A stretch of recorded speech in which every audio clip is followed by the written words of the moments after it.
So you have a tender rate and you love overlanding.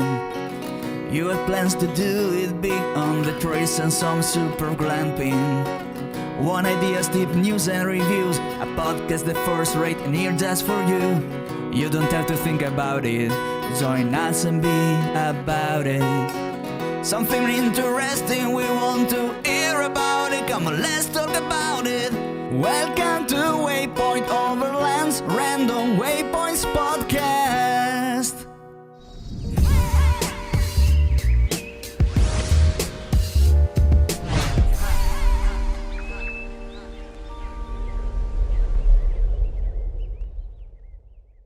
Sponsored by Midland, communication for every adventure, the industry leader in radio communication technology and innovation for over 50 years. Sponsored by MyMedic. Sponsored by Tembo Tusk. Sponsored by Shower Pouch. Sponsored by DMOS Collective, mission built and made for mobility. Sponsored by BrewTrek. Sponsored by Hard Impact Designs. Always remember, the opinion you follow should be your own. Just consider the things stated here to be a second opinion from a complete stranger online. So, Mike, check this out. I may be the last person to know about this, so I'm not. But it's new news to me. Have you ever heard about the weed loop across? It's not going to make me the second to last person. Have you heard of? I might be the second to last. Maybe, because I've never heard of this. Have you heard of the weed loop across the U.S. and Canada? The weed spelled W-E-E-D? Weed loop.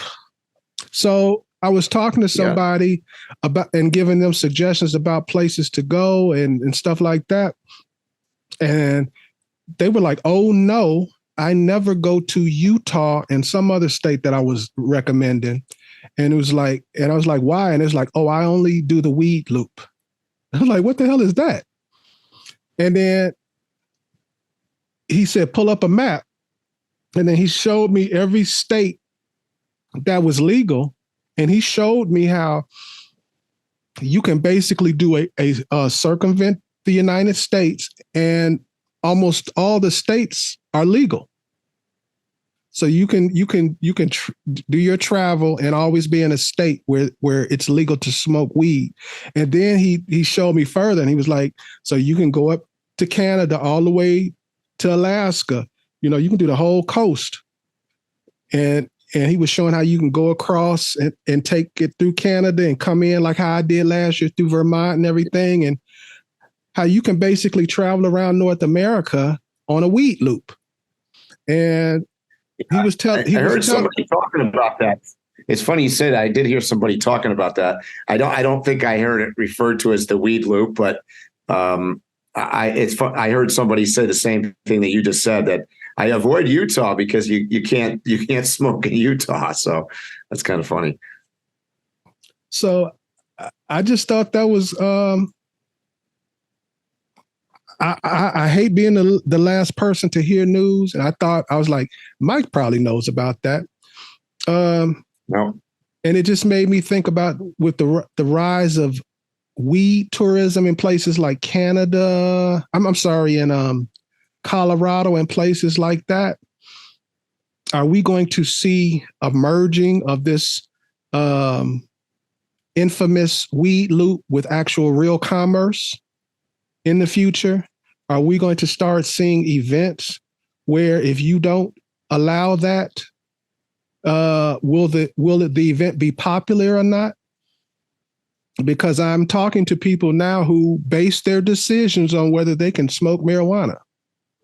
And it's a lot of people. That's what I'm learning. It's a lot of people. Yeah, I'm sure that's definitely the case. I mean, I've got to believe that over the next couple of years that most of the places in the United States are going to become legal. You would think, just like a lot of other things in the U.S., it probably should be a federal thing, but it isn't, and they need to solve that thing. But yeah, I mean, there are definitely. I mean, can you imagine there are probably certain festivals and things that are not going to take place in a state that is prohibitive, for sure. For not just for weed, but for all sorts of different reasons. Absolutely.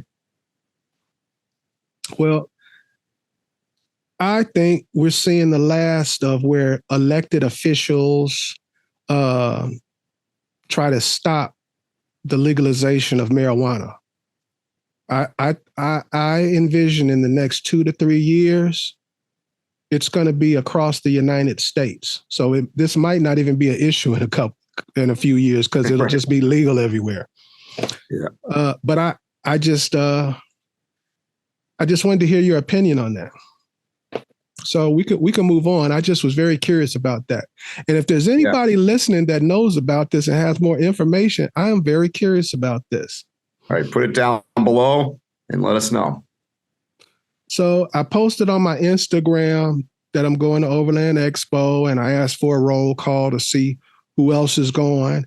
And a lot of people are going. My calculations or prediction is that this will be a new high number for Overland Expo West as far as attendance. I feel pretty confident in that. What do you think? Yeah, I tend to agree. There are different than last year, I would say. There are a lot of big name people that are going to be in attendance for sure. So I think that there's some draw power there. And, crossing our fingers as always that the weather, because you never know, Flagstaff, May in, high elevation in Arizona, who knows what could happen. We've had snow, we've had wind, we've had rain, we've had cold, we've had hot, we've had all of the above. But I agree with you, Phil. I think that this is going to be a big event for sure. I mean, whether or not it gets the same numbers as last year or more or less, who knows? But I will tell you that last year it was huge. I mean, we were talking, I don't know, what was mid 30,000s or something over the weekend. And if you recall, Friday was probably the busiest day, which kind of surprised me. That was weird. Right? So we'll see what happens this year. I mean, some of that, remember we had wind and we had some crappy weather for sure. But, we'll see what happens. I'm confident that it's going to be a big event. There's a lot of people to come out and see and talk to, a lot of vendors, a lot of great classes as always. And, you and I will be there for sure and looking to meet, all you guys out there in cyber world. So stop by and say hi for sure. So you were mentioning about the wind and the cold and different things. I think that might be a good subject for us to cover is about what you should expect as a newbie camping at Overland Expo, because a lot of people are shocked and unprepared. They just hear Arizona, desert, hot, and they're not prepared for what actually occurs. Right. So let's start with the daytime.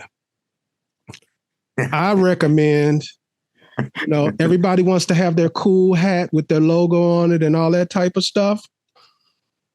But my recommendation is get one of those big straw hats or something that actually covers your head and saves your neck from exposure and things like that.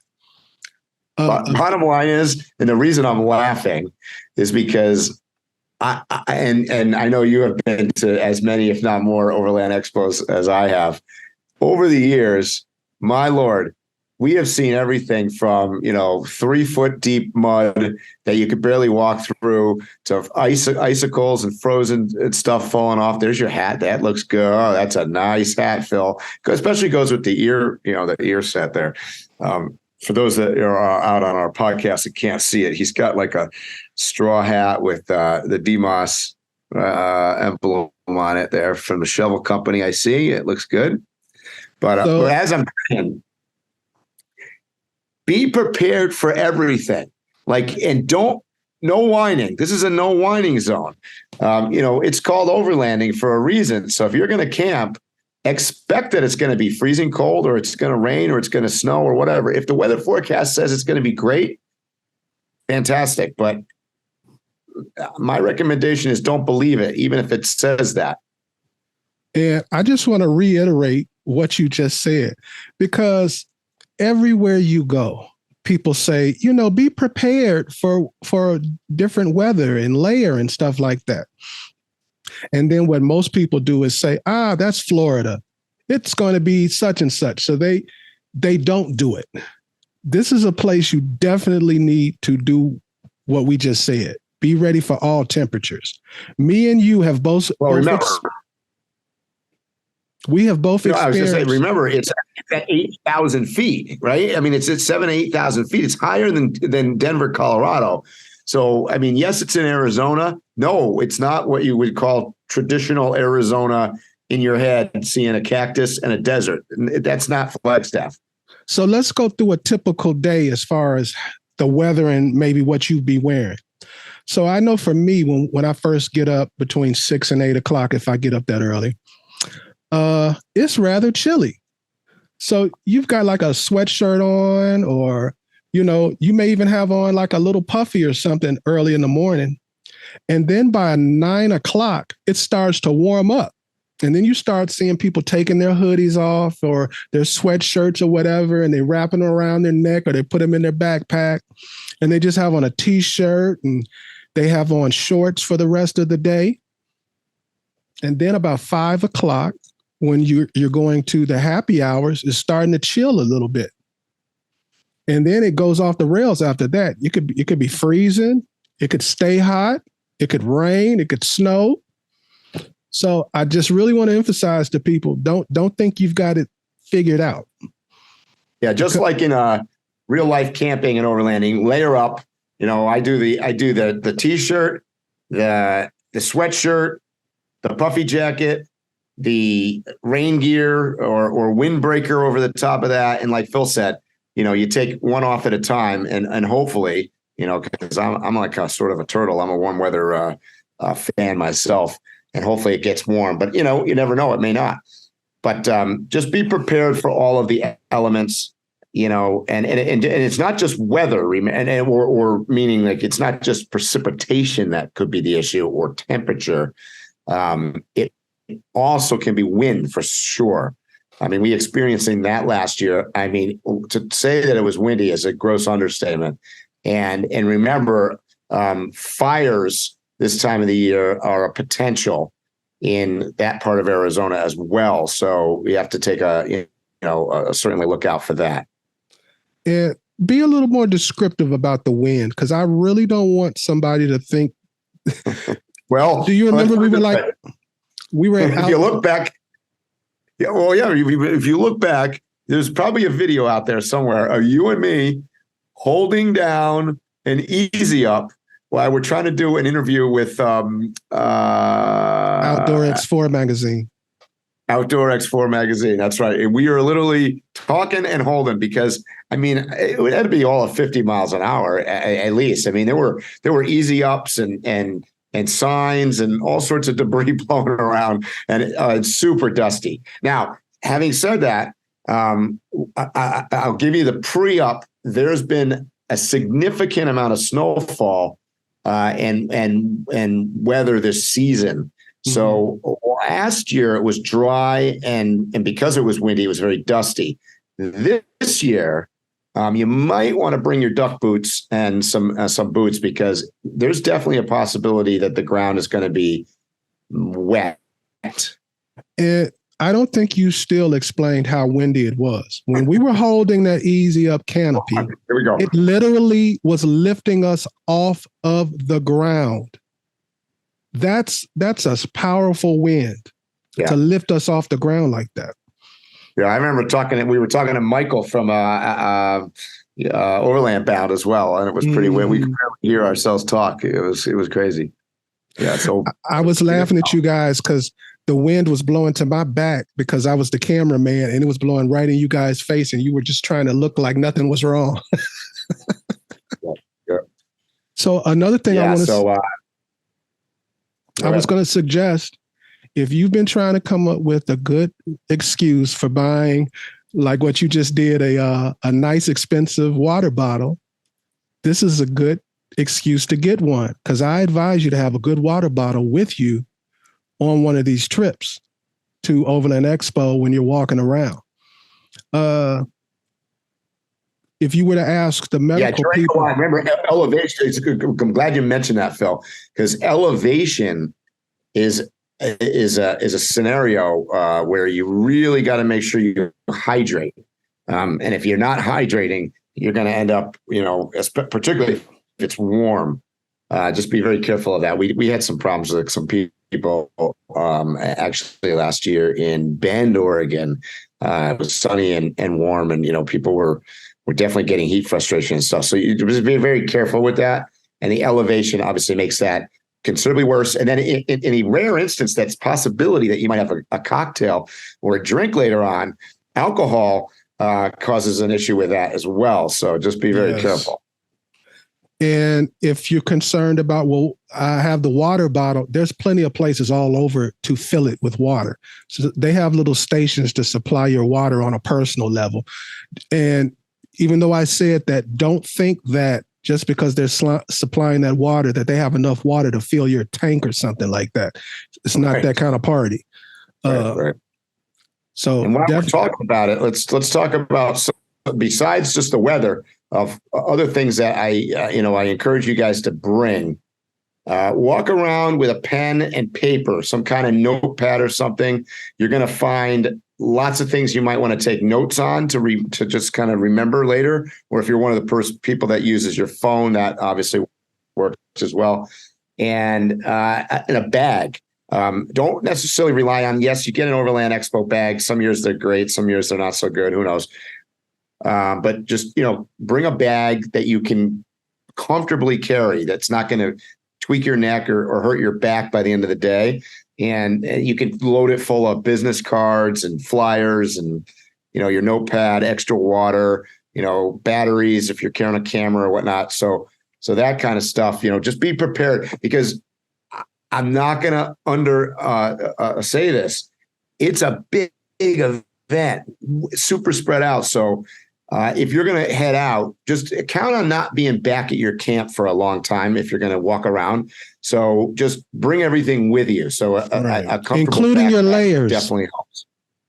Including your layers. Because it will not be fun to be someplace and you want to be there and you got to walk all the way back to your campsite to get a jacket. So make sure you have your layers with you. Yep. So do you have any plans for Overland Expo? I know we have some plans, but I mean, do you have any I'm going to spend every year. I have a different goal. And I think this season, I'm going to spend a little bit more time with vendors. I know that sounds kind of fun, different coming from me, but because generally I spend a lot of time with the education side of it, and I will still be doing some instructional stuff this year. And I've always gotten trapped down with the truck. My Overland rig is going to be in the showcase vehicle section. So that in itself is certainly time consuming, but I'd like to get out, particularly in Flagstaff, because there are so many vendors there, and kind of go through and kind of see and get a vibe of what is on the Overland market currently, what's hot, what's not. And, we'll be able to talk about that in future podcasts. And for those who have never been to an Overland Expo, there's West, there's East, and there's Mountain West and Pacific Northwest. And add to that, there's also same company. They do the Overland Adventure or Outdoor X Overland Adventure thing that's in Utah. So that's happening in the end of June. Right. So what? 5 of it now. Yep.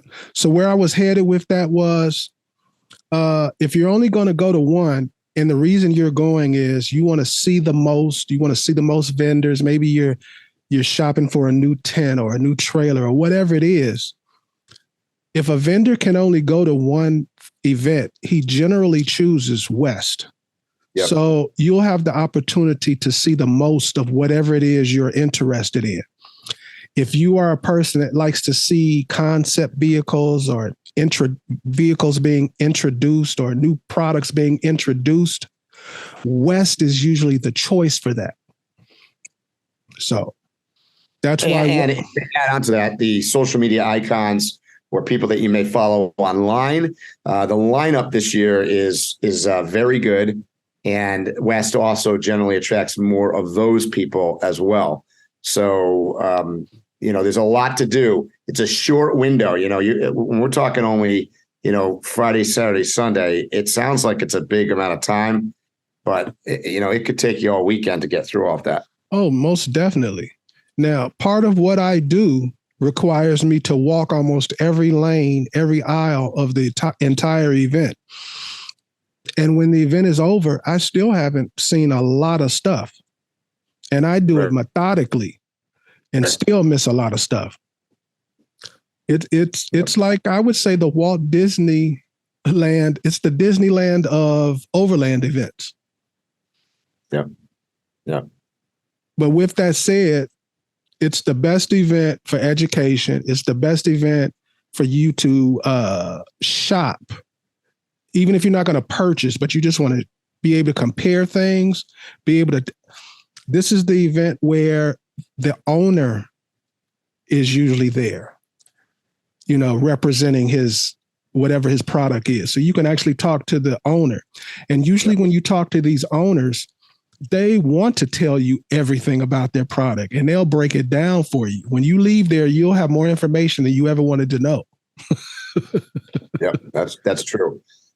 Those of you that are wondering about food and cooking, there is a significant, I got yesterday the list of the food trucks and food available, which I think is probably the most I've ever seen at any of the Overland Expos, even better than last year. And I thought it was pretty good last year in Flagstaff. So there are options everywhere from, pizza to hamburgers to sushi to, Mexican to tacos to all over the place. I remember you and I last year had some killer. What were we eating? We ate Thai food like 3 times from the same place. Hi, that's right. That's right. Yep. Yes. Yep. And last year, the food was excellent. There's really no reason to upgrade like they're doing. No. Last year, there were more choices than you could ever eat. Yeah. So I'm even wondering where they're going to put all of these new. Are they going to just add them to the same little loop, or are they going? No, I heard there's going to be 3 different sections, and so I think they're going to be broken up a little bit. So I get my reason I'm telling you guys this is really, don't overbring, because this is my tendency, is always overpack and bring too many supplies. So really do yourself a service and lay off, going to the grocery store and buying too much stuff, because there's certainly a lot available. Obviously, if you want to cook, that's certainly an opportunity to do so at the camping area as well. But there's a lot out there. There's a bar. There's a couple coffee stations this year. So there's a lot of stuff to be had. And Saturday night, I'll mention, there are also, I think I just saw the list. I want to say that there's 4 or 5 separate vendor parties on Saturday night alone. So there's a lot going on. And that's after happy hour. Happy hour runs at the main tent from 5 to 7. And then this is after that. So 7, I think they're all booked 7 to 9 or 7 to 10. I think it's 7 to 9. Yeah. Yeah. Yep. And by the way, one more thing to mention: if you get into town early, move in for people is on Thursday for the experience package people. Wednesday is going to be that they've held each year generally in downtown Flagstaff is going to be. I'm going to get this wrong. I'm going to tell you right now. I always call it beer and gear, but I think it's like Rigs and Brew or Rigs and Gear or Brew and Gear, or I don't know what that is. We went last year and I still don't know the name of it. So I have a question about that. They've had it every year since I can remember. But it's usually listed on the website somewhere. Yeah. I don't see any information about it. And I didn't get in. I didn't get any. I'm only telling you this because I have inside conversation with them, so that they are doing it.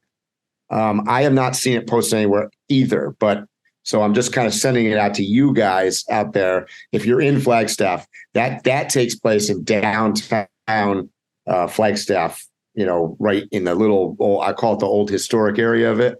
It's just kind of cool. You'll see a bunch of rigs parked down there and just people pretty much just wandering around, going to the different eating places, and certain, I guess, businesses open up for that event, different kinds of, outdoor gear and stuff like that. So we're checking out if you're in town on Wednesday.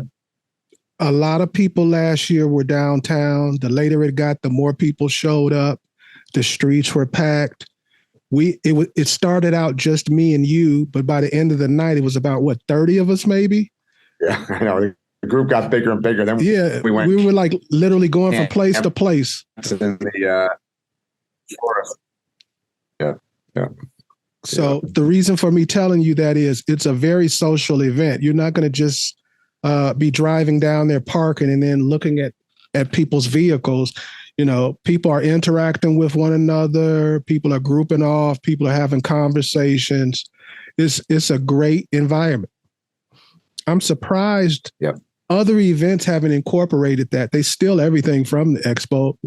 That's one of the ideas they don't ever try to do. And it gives you the opportunity, since you've made that long trip from wherever you are to Flagstaff, you get an actual opportunity to see downtown Flagstaff before you go in to the event, because they have a nice downtown. And you mentioned it was historic. So let's get just a little, it's part of Route 66 runs right through Flagstaff. So if you're into driving historic roads, you want to get a notch, get that notch on your belt that you've done a major historic part of Route 66, that's a great place to do it. Yeah, for sure. I mean, it's nice. There's breweries, there's a bunch of restaurants and stuff down there. So it's a good area to check out. And the food is good. Food is good. Yeah. If you like good food, you'll enjoy Flagstaff. Yeah. Now, everybody's not going to want to camp at the facilities that Overland Expo is providing. And I just want to put it out there. Fine. We're fortunate enough where it's called Fort Tuttle Campground where we're going to be, right? But the surrounding area is nothing but national. Fort Tuttle Campground. We're surrounded by nothing but national forest. So you can. It's a combination of national forest, of BLM land, and it runs all the way down. I mean, last year you and I camped down in a section that kind of, I guess that's southeast, maybe runs down towards Mormon Lake. So that whole area is just, I mean, it's amazing. It's a beautiful area, but there's a lot of boondock camping around Flagstaff for sure. And established campgrounds too. Right. And it's not like an hour away. It's like 10, 15, maybe 20 minutes away. Yeah. Yeah. So you don't have to feel obligated to camp there if that's not your thing. That's correct. And even accessibility for multi-size vehicles. My truck obviously is big. I camped in that forest both before and after Expo, because I ended up staying till Tuesday, I believe, maybe even Wednesday after Expo in the woods outside of Flagstaff there. And a lot of people do that too, not necessarily exactly what you said, but they enjoy the area surrounding the event the days after.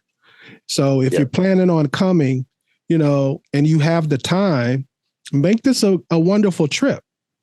Mm-hmm. This is how I got into the whole thing of going to Overland Expo. It was an opportunity to create this awesome trip surrounding the event. And I've spoken about this before. Another plus of Overland Expo to me is its location. Because I feel like no matter where you live in America, you can create an authentic, beautiful overland trip to the event. And if there are people out there who are like, no, I live here, that's impossible, send me a DM, put it down in the comments. I'll give you an itinerary. Because that's just not true. I mean, Flagstaff, two of the most beautiful places right nearby. You've got the Grand Canyon, is both sides of the Grand Canyon you can access from there. And you've got Sedona, which is just south of it, just right down the road. So, I mean, beautiful area, lots of cool backcountry stuff to go see. A very popular thing for people to do on their way or leaving the event is to do the north rim of the Grand Canyon. Yeah. You know, that's about a 2.5, 3 hour drive, I think, to get there. Yeah, it's about 2.5, I think, yeah. Well, to get to the trail to start to go in, you know. And I highly recommend that. That's an epic trip to just do the north rim if you don't do anything else. Yeah. So take advantage of the opportunity if you go to enjoy the region. That's all I wanted to say. I also wanted to talk about, and let me start by why I want to talk about this. Someone was asking me, how do I overcome weather changes, and how do I know about weather changes, and how do I choose my routes and things like that? And I'm not doing anything special. I'm just using things like the National Oceanic and Atmospheric Administration. I'm using the Department of Transportation and things like the local state Department of Transportation. I was telling you offline that, you know, I'm about 20 minutes from a major pass, snow pass here in Washington. And if it were not for Washington State Department of Transportation, I wouldn't know what I'm getting into when I get on the highway and head that direction. And there are other websites. There's even apps. There's a National Oceanic and Atmospheric Administration app. So you don't just have to go to the websites. These places have apps now, and you can look it up. If you've given it permission to know your location, it'll pop up and tell you the information you need for where you are. You don't have to, look around and figure it out. I also recommend, and it's only because of my ignorance, because I don't know of anything else, I use the Weather Channel app. I use the premium Weather Channel app. And I think it gives me all types of information. When it says in 30 minutes it's going to rain, lo and behold, 30 minutes, the rain is coming down. It's very accurate. It's very up to the minute. My favorite thing, of course, is the blue dot, right? I call it the blue dot. You're the blue dot, and you're watching the radar. So, here comes the radar. NOAA has that as well, and you can just watch the movement. You can glean a lot about weather by just watching radar. Really, right. I mean, well, even the meteorologist, when you're just watching the news, what does he do? He goes to that to explain what's really going on. Yeah. So I just wanted to cover that. So if you're traveling here and you're trying to figure out your route, there are major government organizations that you can get an app or go on the website, and you'll know traffic patterns, you'll know weather patterns, you'll know everything that you need to know. If you truly travel a lot, my phone has got so many apps on it, and I'm glad you brought up apps, because it's not just for weather, it's for travel, it's for places to stay, it's for GPS. It's just about everything that's legit at this point that you need to know comes in the form of an app. Right, Phil? Yeah. So I lucked up into bringing us into this. I think this is a good conversation to have, because I don't know how Android phones work, but on an iPhone, you have different pages of apps. Well, I have one page and it's nothing but travel on it. And on my travel, I have every app that I use to find camp. I have every app for if I was to get a cabin or a hotel or something like that. Booking.com, Priceline, KOA, things like that. I have all my banking information in a tab on that page. I have event companies like Eventbrite. I have those tabs. So when I go to events, I can pull up tickets and things like that. So I would advise you to dedicate one page of your phone, and it's totally for travel. I have all my weather apps on that page. I never have to leave that app when I'm traveling for travel information. Yeah. It's funny. Same thing on my phing. That's exactly how I do it. I put them in folders, and I've got the folders divided up by that. So anything I need, whether it's AAA, to be, you lock your keys out of your car breaks down or whatever happens. Just anything that is travel related. I like what you said about, Eventbrite, because by the way, it's not just for concerts and stuff like that. I've been to a bunch of Overland events that actually are booked through Eventbrite, trying to get tickets or even buying a meal at, say, one of the events that, if it's a private party and it's done through Eventbrite. So all of this stuff, is endless. My GPS section alone has, like Gaia, and it has Google, and it has the iPhone or the Apple one. It has just stuff like, just connections to where to camp. You mentioned KOA. I'll do a KOA. I have the KOA app. So all my information is already stored in these things. So if I'm, if it's late and something happened on the road and I'm, driving along and, it's dark and I got to find a place. The last thing you want to be doing is rummaging through your car, looking for your credit card, trying to remember all your numbers and all this stuff to book a campsite at the last second. It's so much easier if all this stuff is pre-done. The states, you mentioned states, both national parks and state parks have different reservations. So I've saved all Camp America and all that stuff. Those are all saved with all my information in them because different states use different apps and different online platforms to do their bookings of sites and things like that. All the updates for you and I talked offline before about updates for roads, for national parks, snow conditions, chain laws in different places.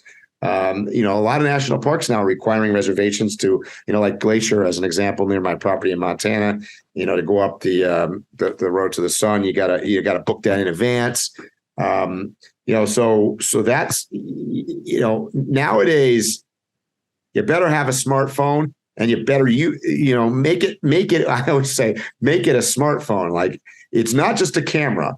A lot of us use it as a camera, but it also is a good place to store all this stuff. But it's so frustrating. Even today, I had to Uber, and there's the app, the Uber app. It knows me. I'm in there. Everything's entered. Just do 3 buttons, and there you go. Got the ride.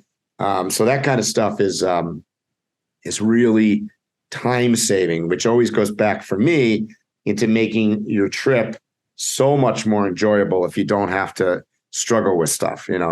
So let's give real world anecdotal stories because I know people are going to listen and say that's not a big deal. As you know, last year at the end of my trip, I had a little accident. Well, I had a person coming to get my vehicle, and I was in a hotel within 2.5 hours after my accident because I had an app. I just went into my insurance app and it knew where I was. I didn't have to explain to them where I was. I didn't have to explain nothing. I just said I had an accident and they came and everything was worked out through the app. I never, ever actually talked to a real person until like 2 days later. Yeah. And I'm glad you bring that up because your information for your vehicle, like having an insurance app and like having your registration and all these stuff that you're going to need, if it's in your phone, it's huge, right? Right. And like with my insurance app. I'll give you another real world thing, Bill. Embarrassing. I was gonna say another real world app happened to me today. I mentioned locking your keys in the car with AAA. Well, that actually happened to me about 3 hours ago. I had a rental car, and like most cars now, has that automatic fob. Now I drive a 1994 store in Stevenson. There's no key fob involved with this thing. So sure enough, what do? I leave the key fob in the car and get out. And, I don't understand why that happens, but this particular car locked. I went in the grocery store to buy a few things, came running back out. And sure enough, car's locked. Luckily, I'm in a little small town, and they came out and, put the lock thing down, and AAA came out. But I didn't have anything. I call up AAA. Luckily, I have it on my phone, right? Because I call them up, and they're like, "Oh, what's your member number?" Blah blah blah blah blah. Well, I have all that stuff. All that stuff was locked in the car. My license was in the car. My AAA card, everything was in the car. So, true life story.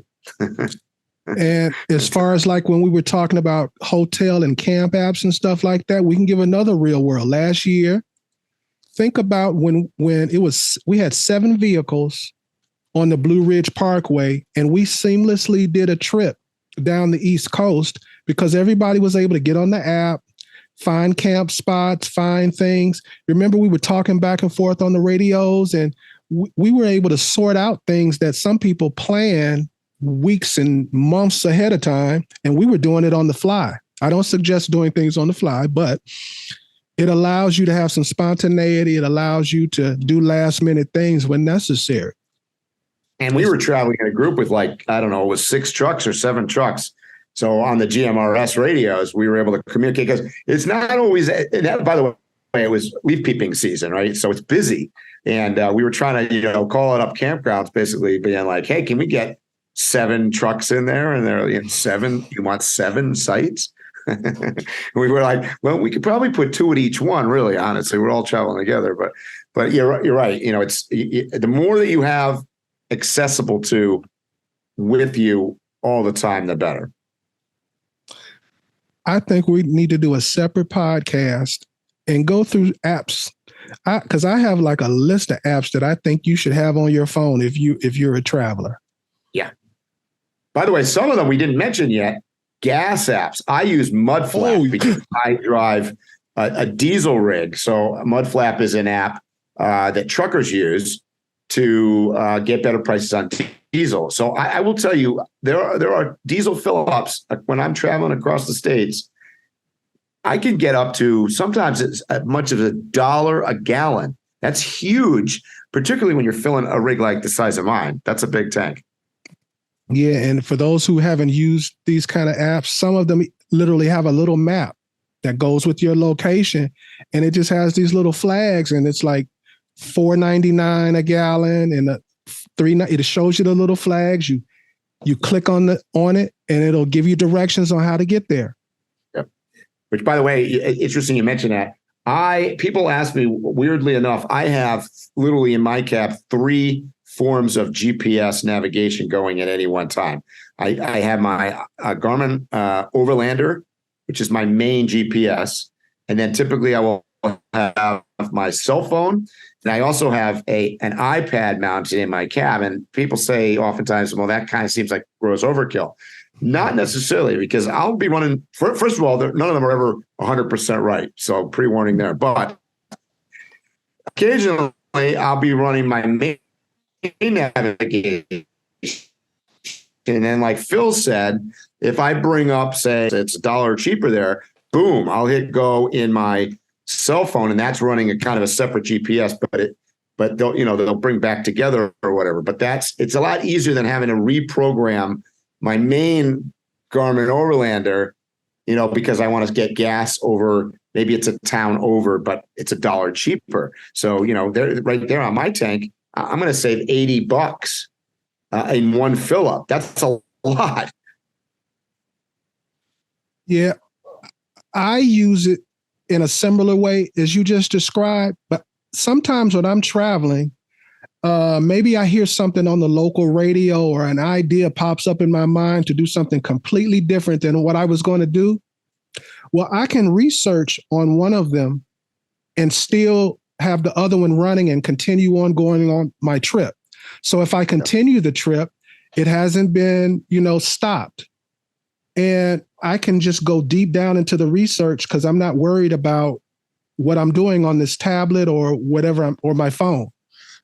Right. So before you know, you're lost because you're if you only have one source and you're doing something, and next thing you know, you've missed 3 exits and you're sunk.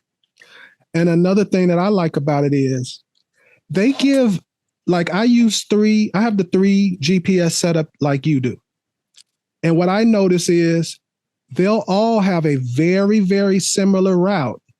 But like you'll get into a town, a little small town, one will drive around the town and one will take the business loop through the town and little things like that. And I'm able to look at the 2 different ones. And as I'm driving up to the town, I can kind of tell which one I should take. And then I just pick the one I want to take. And when you take the other route, the other GPSs reroute and figure out, and then they make their route the same as the other one. Am I making sense? Absolutely. And I make sure that I'm using different systems. So if my iPad, I'm using Google, and my phone, I may use the Apple navigation because it's just there's different sources. So different, more minds is better than one mind, I guess is the theory. And I agree with you. When I come into town, I'll tell you what, the Garmin Overlander, I call it the Main Street tour company because I joke about this, driving multiple cross-country trips. I got to tell you, the Garmin Overland, I don't know why that program runs differently than the other GPS, but it always, always, always takes me down Main Street in any town if I'm off an exit somewhere. Always. So, it's like if there's cobblestones, I'm on them with the Garmin Overlander. It's fascinating. If I'm somewhere remote and all my GPSs are giving me different answers or on how to take a route, and I have to pick one and I'm not sure, I always go with Garmin. Garmin seems to be right more often than any of the others for me. Yeah. Especially remote and off-road. It shocks me sometimes how it knows little roads. I'll see a road and be like, nobody's been on that road for 20 years because the grass in the center is this high and everything. And it knows it. I'm going to tell you why, because both Google and Apple, I think, those are the 2 that obviously that I use a lot. They seem to be very heavily geared to trying to get you on a highway. Yes. So sometimes their routing is not ideal for what we do, because we want to see scenic things. In my case, my truck isn't all that fast anyway, so it really doesn't matter what route I take. I'd rather take the more scenic one and avoid the highway. And even sometimes when you put into Google or Apple, avoid highways, they still seem to take you to like something that's not a highway, but just shy of a highway. So it's a major secondary road rather than the Garmin will legit take you. If you want to go the shortest distance, it'll put you on a potential dirt road or something, which is fine. I mean, but it's a little more flexible, I think, in our world. And you already know what I'm about to say, so this is for the audience more so than anybody else. A lot of my navigation is done by me simply I click avoid highways, and I click, it gives you an option as to whether you're okay with using gravel or dirt roads. I click on that. Mm-hmm. And the Garmin will take you on some of the greatest trips if you just follow it after you've told it to stay off the highway. A lot of times when people have asked me, how did you find that? Or how did you end up there? I just followed the GPS. So, but what I was getting to is, because Google, you can say avoid highways and things like that, but it's not going to veer off like how Garmin will veer off. Garmin will take you like a state away. So My recommendation is if you have a Garmin and if you have these similar things on whatever GPS you have, click on avoid highways and click on you're okay with dirt roads. And it will take you some amazing ways. Mm-hmm. And if one of your goals, because a lot of people claim that their goal is to avoid as many highways as possible and to spend as much time on dirt as possible, if you do what I just said, it'll keep you on dirt most of the way. It'll take you across America damn near, and you won't get any dirt. Yep. I mean, you won't be on, you could take dirt almost the whole way. So I highly recommend that. I think the apps, I think Google Maps, I've told you this before, I think Google Maps was like the greatest thing that ever happened to overlanding. It has allowed me to research in a way, and it pushed other companies with their apps to be better. There wouldn't be a Gaia without Google Maps. Because it integrates. It integrates the map and the GPS function with the stuff. That's what I love about it. So, it's like, here's the map, but then there is TGI Fridays or whatever, and then you can click on something. And not only is it a map, now you can find out about the businesses and about stuff that you're seeing along the way. So I agree. That's a game changer. Why we're still talking about apps, I did not mention this, but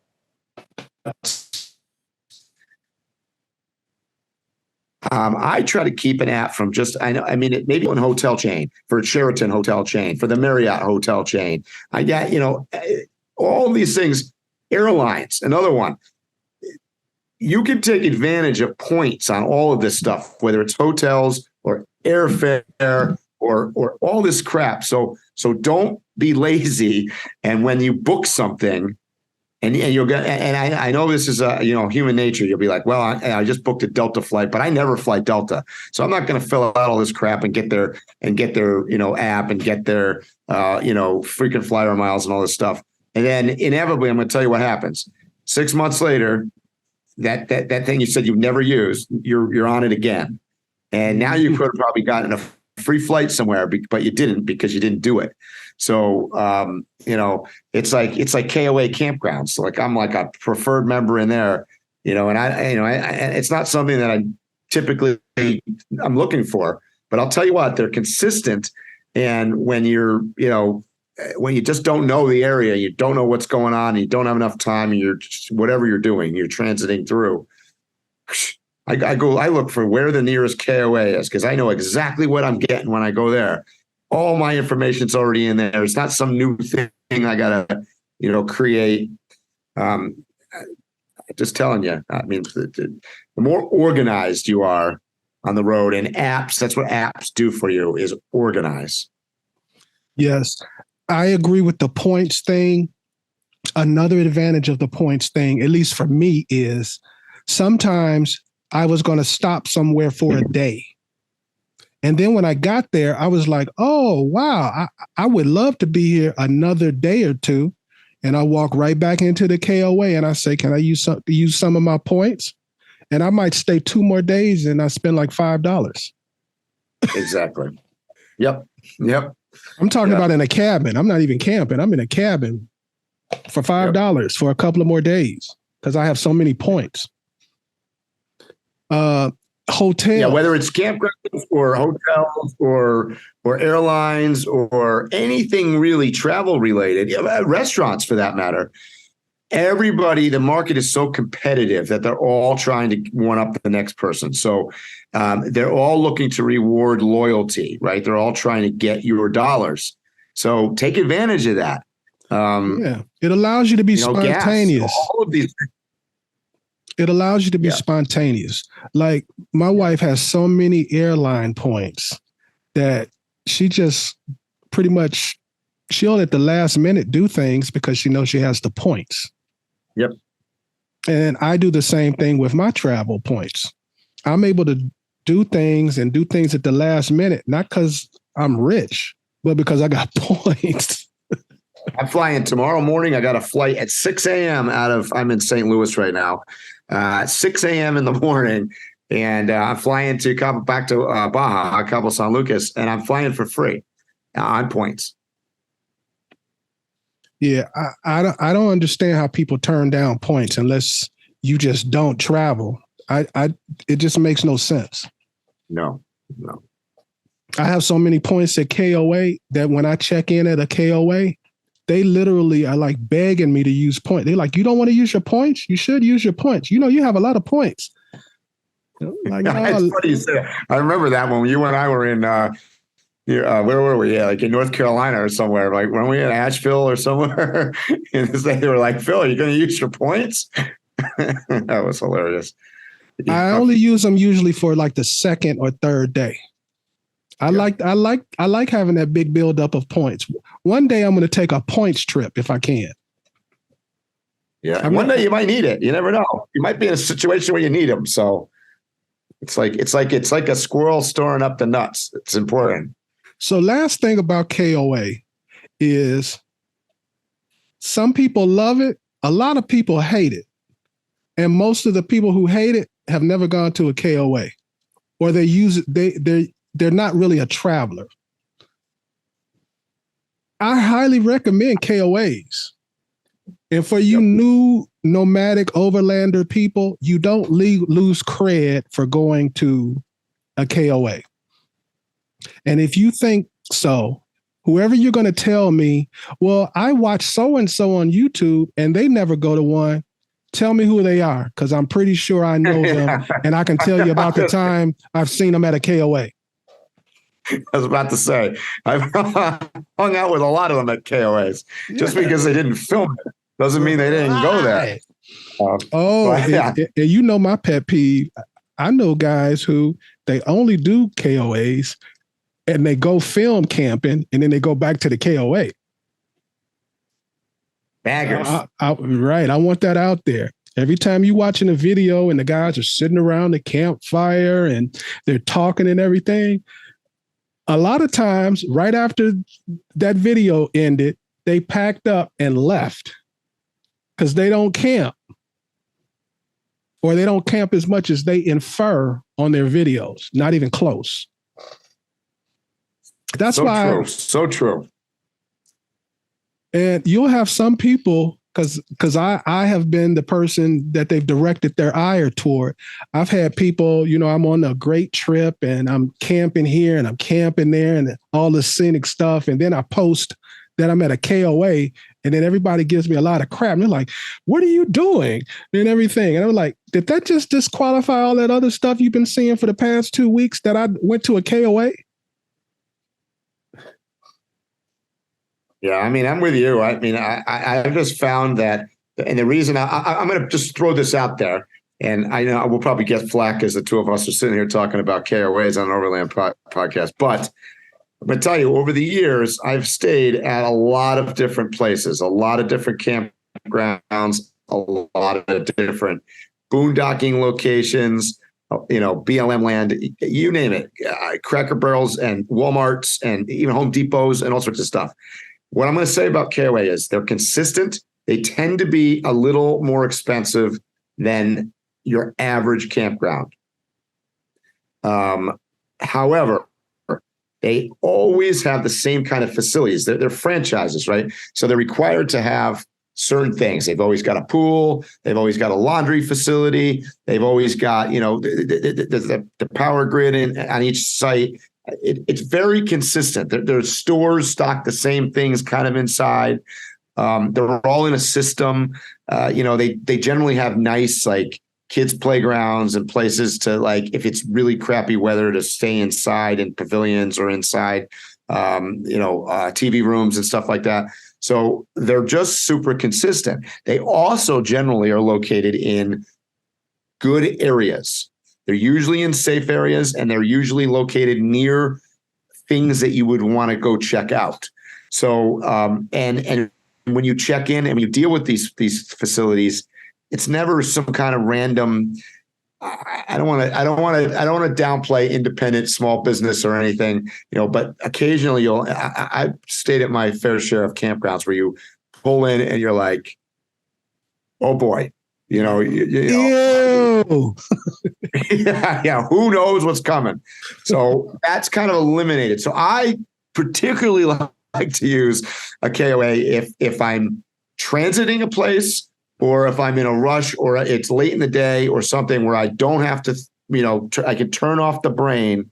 I know what I'm getting. If I get checked in there, I know what's going on.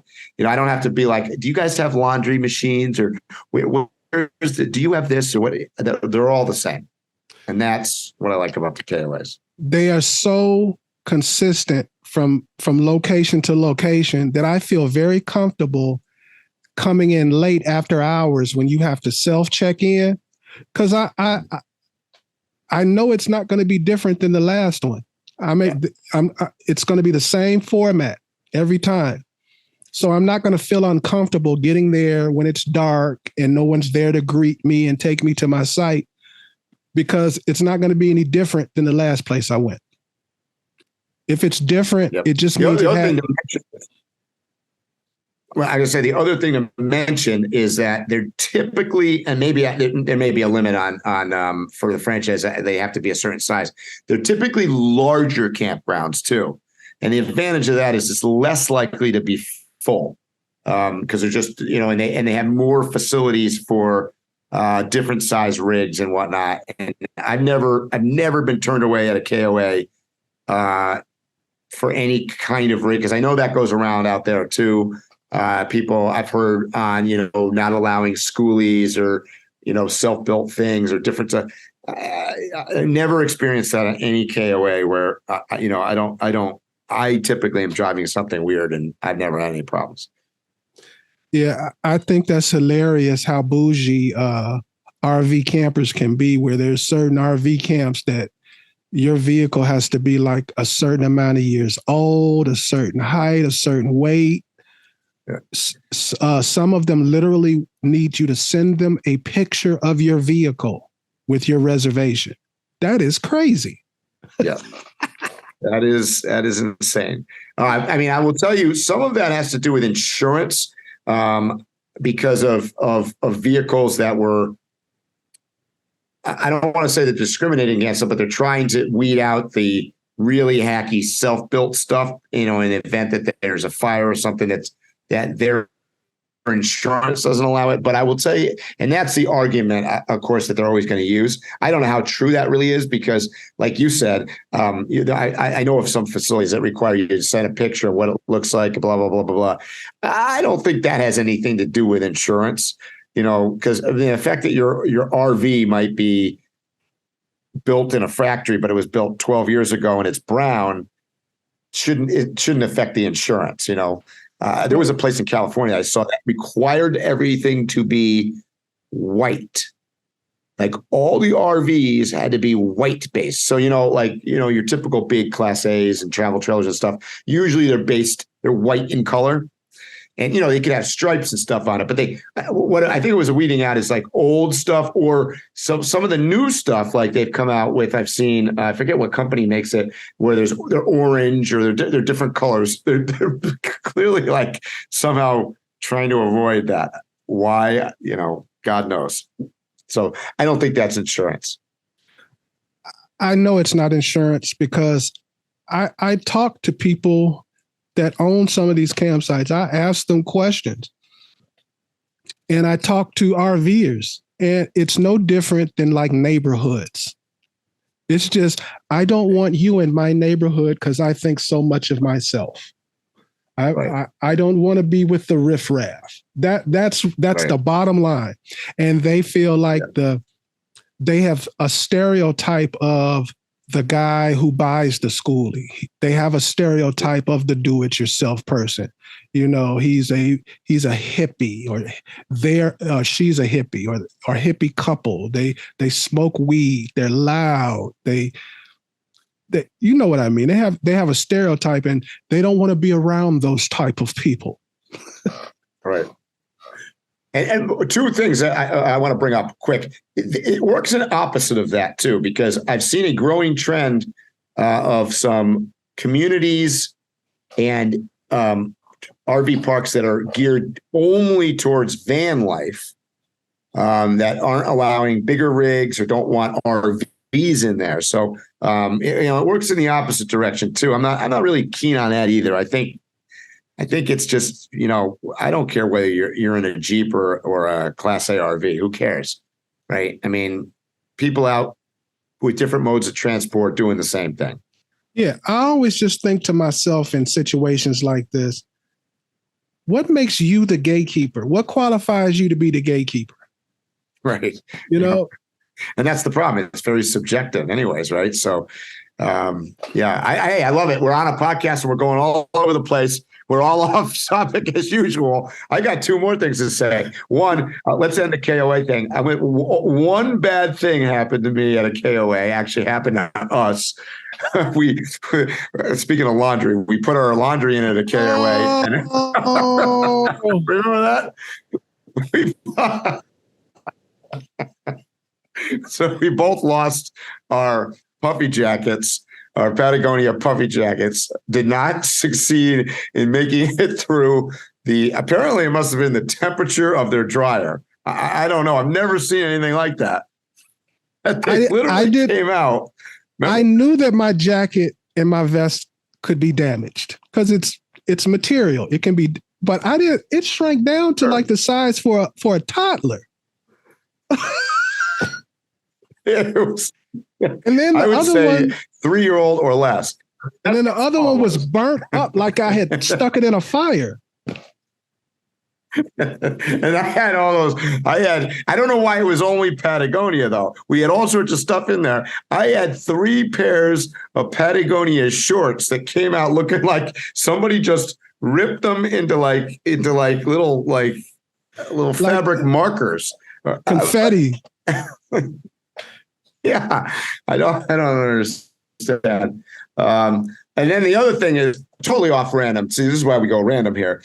I watched last week. I don't think I mentioned on our podcast. I watched that movie Nomadland, and if you guys have not seen that, my initial impression of it before I watched it, it had won. I think it had won. I don't know if it won or 2 Academy Awards. For best actress, she won, and I was kind of poo-pooed it because I heard people talking about it. And I go, oh, it's just painting, nomad van life, whatever culture is, kind of blah, whatever. I watched it. Mm-hmm. I will tell you, very good movie, and sadly, because there are definitely parts of it that are tough. I would say very true. So if you are at all interested in what people experience out there. Living full time on the road, and in the case of this movie, I showed you, which also sadly exists, of people that really have to live full time on the road. It's definitely a movie worth watching. So, I didn't want to watch it because I didn't want to watch it because I felt like it was going to be a very sad story. And I didn't want to watch a sad story, but from what you're telling me, I'm going to check it out this weekend. You mentioned about how it's both. It's sad and it's positive. You were mentioning how it's also the solution for a lot of homeless people, and that's something I'm just starting to learn. I was under the impression, hey, if this guy has a rig with all this stuff on it, and I see him everywhere I go across the country, and he must be doing okay. But there are a lot of people that are living by the skin of their teeth. I've heard it said that, if you see somebody, like, I'm just going to give you an example. If you see somebody that's driving around in a $150,000 Sprinter van and they're traveling around, your initial gut reaction, and it was my case, was like, well, they're obviously not so financially challenged. They've got an expensive van. They're traveling around in the country. But here's the thing, and this is real. So it's a different perspective. But think of it this way: first of all, never assume. You don't know what the circumstances are at all.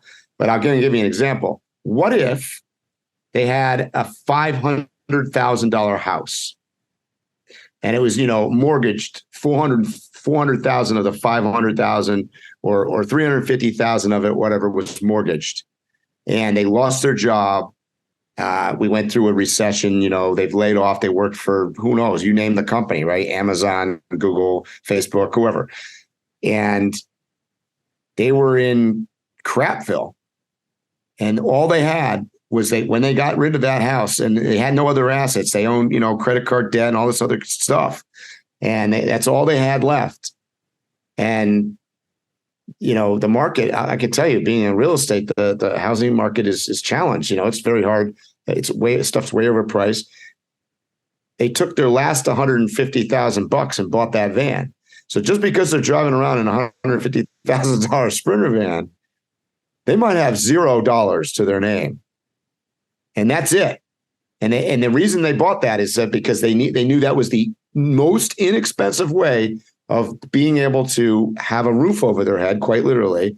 And that's what they're doing. And they're traveling around and they're trying to boondock because they're trying to keep their overhead down. Because the problem is, if they had taken that money and invested in another place or paid rent or somewhere else, it accumulates, right? Because you've got all this overhead involved with utilities and expenses living in places and stuff. So it's not always what it looks on the surface. And, the nomad life was interesting watching that movie. But I'll tell you what, being on the road, I have met a lot of people that I would call they're on the road because they have to be on the road. It was the best option to keep a roof over their head. So just don't always judge the book by its cover, because you don't know. Yeah, well, I'm just learning that, like, in the last couple of years. I've gotten to know some people who I admired from afar. And now that I know them, the story that had me liking them isn't true. Yeah. Because I didn't like them because I was like, oh, I think they're rich. That's not it. But I admired them because I felt like they had themselves together. Oh, you figured this out. Now, what you just described, I'm not talking about that. If you got to do what you got to do, you got to do what you got to do. I'm not talking about those people. Do what you got to do. Yeah.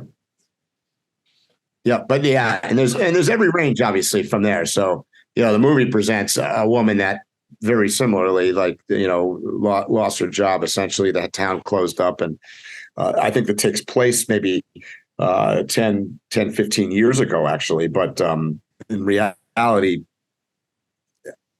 if anything, the movie was incredibly predictive, because I would say that today, particularly COVID and post-COVID, is even more relevant than it was probably when the movie was made. It's crazy that we haven't completely gotten away from COVID's effects yet. Well, no, I mean, because we're on our podcast and we're all over the place, we might as well talk about that. No, of course we're not over that. I mean, that may be the effects of that are probably life. We're not going to see the end in our lifetime, potentially. I mean, right now, the economy in America is super poor. I think it's, personally, I think it's far worse than what you're hearing on any of the fake media. And by the way, that includes everybody. I think it's really bad. I was on a call the other day with my real estate people. I own a franchise, and I was on a call with people all around the country. And the prediction right now is, right now, real estate is in the tank because the inventory is so low that every house that comes up on the market. It's a great time if you want to join NOMADLAND and nomad life. This is the best time to sell your house in the history of the world. Take it from somebody that's in real estate, because we are getting multiple offers on everything. If you make an offer on a property at this point and you have any contingencies on it, or you have even having a mortgage contingency on it, you're not going to get it. That's how crazy it is. We'll get between 20 and 40 offers, say, on an average house. I don't care. You could have a 10-foot hole in the roof from a meteor, and it's going to sell. So, it's crazy because there's just simply not enough inventory. That's going to change. And what you're seeing, and probably where you are, Phil, it's probably started on the West Coast. We're seeing we're seeing prices starting to go down in certain places. No, certainly not where I am either. I see Phil shaking his head, but that's what's going to probably happen over the next 6 months. In America, you're going to see prices depress. The interest rate obviously is high. It'll probably be at 8% come next first quarter of next year. And I think you're going to see that the inventory is going to go up. So it's going to get better for a buyer. It's going to get worse for a seller. But historically, nationwide on average, if you look at real estate over the past 25 years, it's not been a great investment because the market's gone up and down, but most people's homes, there's exceptions in pockets of places for sure, but most people's homes have not greatly increased in value in that span of time, which is weird. And now we're talking about them sort of starting to drop. And so all of this is economic based, right? There are simply a lot of people that don't have the same amount of resources and the same amount of funding that they used to. And commercially, with companies that laying off people, a lot of companies, obviously in retail sector going out of business, a lot of pressure being put on commercial real estate, office buildings as an example, because more people are not working in an office. That's a big economic problem. And what it translates into for you and I is that price of eggs, price of gas, price of milk, price of whatever, electricity, people are seeing that pressure, I think, in most of the country where electricity prices are sky high. It's not good news. And I know this is an Overland podcast, so how does this relate to overlanding? I have no idea. So I need to ask you some real estate questions after we get offline, because I got offered an opportunity to be part of a group, and I'll just cut to the chase. When they got to how much I was supposed to give as my portion, that was the reason why I couldn't do it. I couldn't afford it.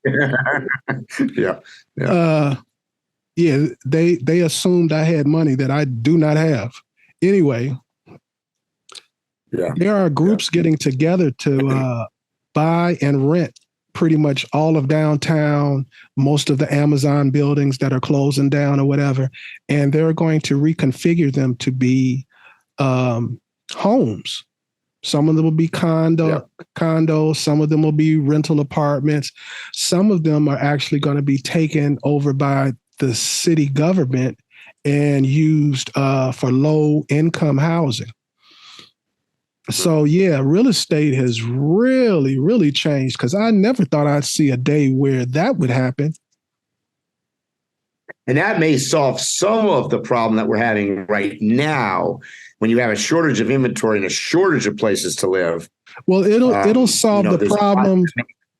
It'll solve the problem for the rich folks who own the buildings, because now they figured out a way to get people back in their buildings, but it ain't helped the regular guy at all. Not at all. As we've talked about this before, everything economically, whether you're looking at this from a perspective of, let's call it just conservative or a liberal side, everything that comes out of both sides as a solution generally hurts the people at the bottom. So, let's say take it from a liberal side, the COVID, let's take COVID years as an example, where the PPP and significant amounts of I'm going to call it, I don't know what they called it at the time, bonus money that they were sending checks to people to stimulate the economy or whatever. Ultimately, those things negatively impact the people at the bottom far, far, far worse than people in the middle or at the top. Even though they may be the ones that are receiving the check at the time, so if I get a check for $1,000 today, in 6 months, all it means is that the price of eggs that I got to buy is double. So that didn't help me at all. You raise my minimum wage and I make more money, but if you charge me 3 times what you raise my wage for, go figure. So, this happens from both sides of the spectrum for sure, but it is a real problem, obviously. And even if none of those things happen, when they give you the money, the people who qualify for the money, because I don't ever qualify for none of the stuff they ever give away, ever. If you qualify for the stuff that they give away, when you get that money, it's out your hands practically. You never see it. You're usually paying some bills back that you have already had. So again, the money, they're giving you the money to funnel back to them. It would now if they gave you enough money where you could get back on your feet and then you had a few grand in the bank, that would be a good thing. But that's not what they do. They give you enough to keep the economy afloat, which is a slick word for the 1% to be afloat. And for anybody listening, I'm talking about either side you want. About economic. It never has. None of these things ever have anything to do with humans, right? It always has to do. I mean, they could bill it. They always bill everything as this is good for XYZ. This is good for all these groups of people. All this stuff. All bullshit. I mean, it's always for the economy. It's always for something else. It never has anything to do with actual human beings. They're always going to bill it that way. Yeah. I mean, bottom line is if you spend money, you got to print it. Right. Our system of money is not based on gold any longer. So and the more money you print, it's a direct proportion to what the inflation rate is. That's the way it works. Oh yeah, our money isn't based on anything. It's based on gold dreams. That's right. If you got gold, right now is a good time because at $2,000 an ounce, this is a good time to sell gold. And I just saw a little documentary. You better get your gold tested, and they have these things on TV where you can buy gold, but you never get the gold. They hold on to the gold for you. Right.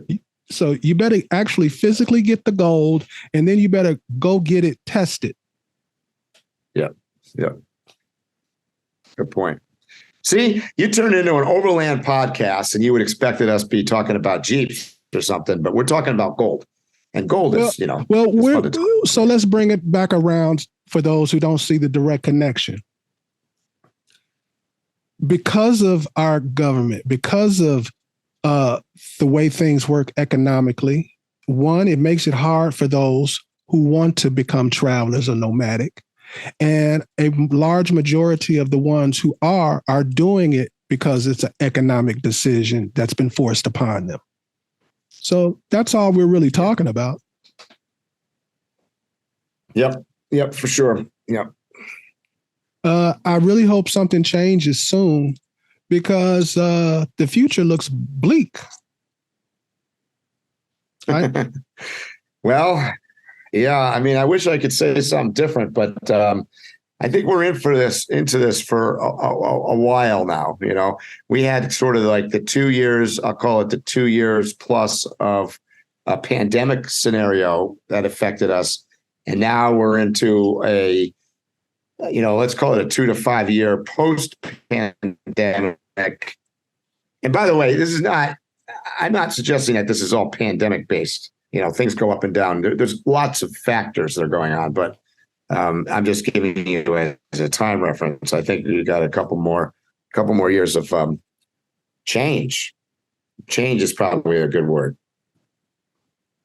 So, Mike, on our next podcast, I want us to get more into, and we'll work on this offline.